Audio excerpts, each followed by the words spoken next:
Okay, Summer Games Fest came and went. I couldn't watch it because I was too tired and it was happening at 2:30 in the morning. I didn't have the energy to stay up and watch.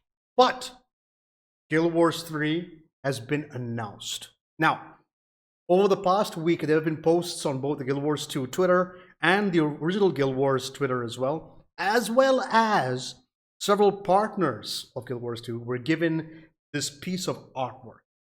And it was quite beautiful looking. And it looked, everyone was like, is that ore?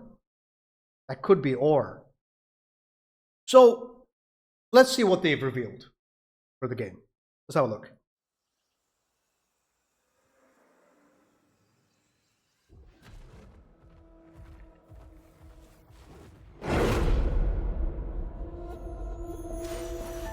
We all have our own reasons for coming to this vast frontier.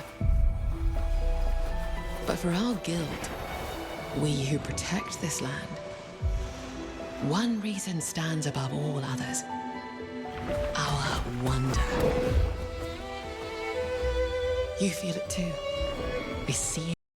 It looks a lot like Unreal 5 engine. We'll see. It in your eyes. Wonder at the astonishing. Was he running up a mountain? That's a cool mechanic. I worry about the mechanic behind it though. If it's got stamina or something, but we'll see. Power that shapes this land of awe. Yeah, we're back to ore. At the great spirits to whom we are bound. At the gods who hold dominion over all. Okay, let's look at this. Yeah, so that's Grenth right there. Balthazar, I believe. That's Duena. That's Lissa. Oh no, that's Balthazar. Who's this then? Wait. Duena? Oh, that's Abaddon. Right. Right. Forgot about Abaddon. Right, so Duena, Abaddon, Grenth, Lissa, Balthazar, Melandro.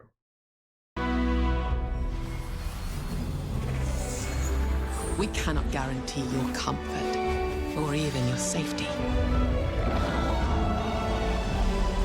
But if you yearn... Whoa! Hold up. Bearfolk. We get to be Urson? Or Coden, I should say? for horizon... And what looks like a fuzzy looking Asura. Huh. Okay. Unexplored. For fellowship and purpose. For a cause worth dying for. Yeah, a Coden and a furry looking Asura. You, we can promise. Magic.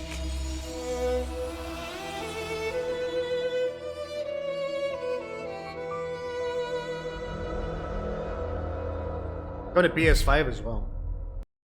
Beta begins in fall 2027. Almost like a year from now. A year and some change.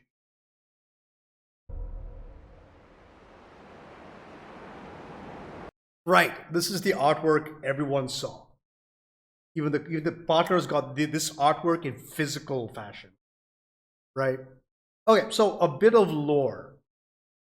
Looking at that tapestry, and because you show Abaddon there, this is clearly or back in the day. So we're going back in time. Because the Sylvari don't exist. The Sylvari don't exist until Guild Wars 2 happens. Because Ventari is not alive at this point in time, clearly. Or he's too young to have created the Sylvari. The Char are clearly villains at this moment, much akin to Guild Wars 1.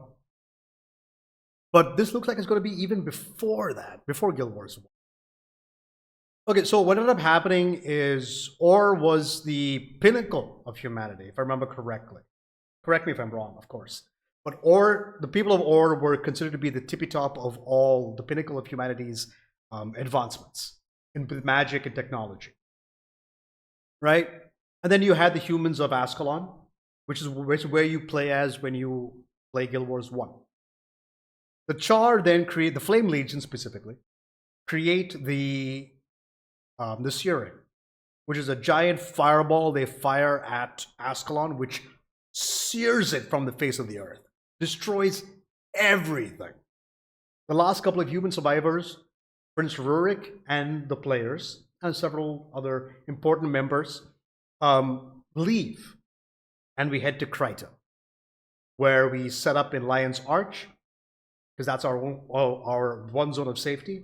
Rurik gives his life in the Shiver Peak Mountains to the Stone Summit Dwarves, dies.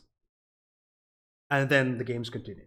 What also happened is, while Ascalon was getting attacked, so was Orr.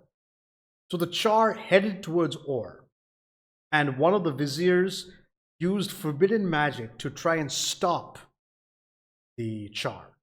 It didn't work. It sunk Orr into the ocean. Orr was destroyed overnight out of fear of being attacked. Now, Guild Wars 2, Orr is back, but it has been raised from under the ocean by Zaitan, the Dragon of Death. He controls the aspect of death, essentially.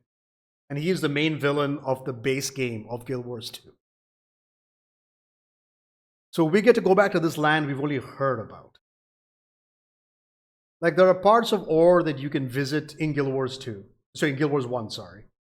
But tiny bit of desert land where you get to be you become ascended, so to speak, to take on the various dragons and threats of the world. Yeah, and then of course with the expansions you head to Amnoon, the Crystal Desert. Sorry, speaking. Then you also head to factions where you can play in Cantha. And the main human campaign revolves around heading to the Ring of Fire and all that stuff to take on the Mursat and kill everything and be the savior. And then of course, we all know this is back in time. This game is back in time because Abaddon is the god of knowledge. In Guild Wars, you have to defeat Abaddon. And Cormyr takes his place to become the new god of knowledge. But Abaddon exists in this world. He's part of the pantheon. And the gods clearly are more invested in this world, right? So I'm sure you can see their influence everywhere. Because in Guild Wars 1 and 2, the only god you ever actually meet is Balthazar. The rest of them, and Cormyr. The rest of them are just gone. Lost to the mists. So I guess we'll have a more heavy-handed approach with them existing in this world and seeing how they affect us and the various magics and what professions we're going to get. Because if Lissa's there, Mesmers exist, 100%. Because, I mean, Mesmers are the unique spellcasters that came from Guild Wars. No other MMO in existence right now has a Mesmer in that regard. Or if they do, it's been inspired by Guild Wars. But that's just me being a fanboy, because every other MMO is trash compared to Guild Wars as far as I'm concerned. Even though Guild Wars 2, the last couple of expansions have been a little disappointing. Like End of Dragons for me was the coup de grace, not coup de grace, the pinnacle, the pièce de résistance of Guild Wars 2. After that, it just went downhill, honestly. Friggin' Janthier Wilds was a complete letdown. Secrets of the Obscure was such a letdown. And now Visions of Eternity, which is just, fine. Not great. But Janthier Wilds and Soto were trash. I don't care what anybody says. They are not good expansions. At least from a narrative perspective. Sure, there's stuff to do. New maps, new skills, new things, sure. But in terms of the narrative, it was extremely disappointing. I was not happy with those at all. It felt like a slog to go through them. Even some of the Living World stuff was also quite a slog and not very fun. But we did it for the sake of playing it. But End of Dragons for me is the pinnacle of Guild Wars 2. Everything after that is just meh. It's fine. But yeah, I'm not a big fan of time traveling, honestly, like going back into the past. Because the idea here is we know what happens because the future is written already. We have 2 games with the future of war. We know what happened. But the fact that we're playing within or, what does that mean? What is that leading up to? It feels like not a good narrative thread to pull on. You know what I mean? Because you're just retreading ground that's already been written. Like eventually you know that Guild Wars 3 is going to end because Or gets destroyed. Unless this is an alternate history, an alternate reality where Or thrived. And then they can go with that. Again, not a big fan of that either. I don't like retconning stuff and it's just lazy writing for me personally. But yeah, so we get to play as a Coden. We have humans and we have a fuzzy looking Asura. I'm sure they call it something else in this game because it's, again, we're going back in time. But look at the visual of this.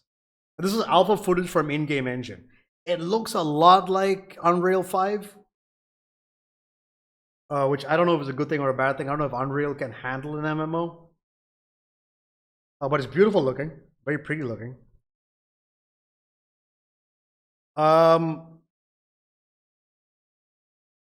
So like vast open worlds for you to run through.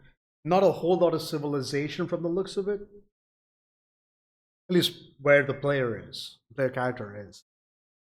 Professions wise, what can I think? I could say, okay, cool. Mesmer for sure. Rangers, hell yeah. Warriors, yes. Now the spellcasters, I don't know about the elementalist. I'm sure about that one. The ritualist and the ritualist for sure not gonna happen because the ritualist comes from the Cantha. Cantha is where ritualists are from. We won't have engineers. Actually, we may have engineers. Maybe. What else can we think of? Guardians, maybe not. Paragons, no. Assassins, maybe. The assassin was the class that came out in Guild Wars 1 and was changed into the thief in Guild Wars 2.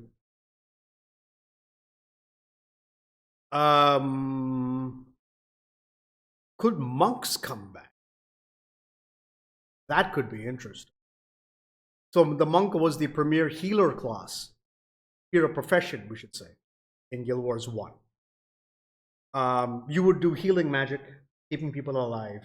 You could also do, like, you could get smites, like smiting magic. You could do damage also. So you weren't just limited to just healing people. You can be an offensive monk as well. So don't worry about that stuff. But yeah, I'm not overly fond of this. Like, one of the reasons why I'm not a big fan of the whole, first off, going back in time, and secondly, Guild Wars 3, is because right now, it's been, what, 14, 15 years since Guild Wars 2 came out. I'm just getting my legendary stuff together, all my legendaries.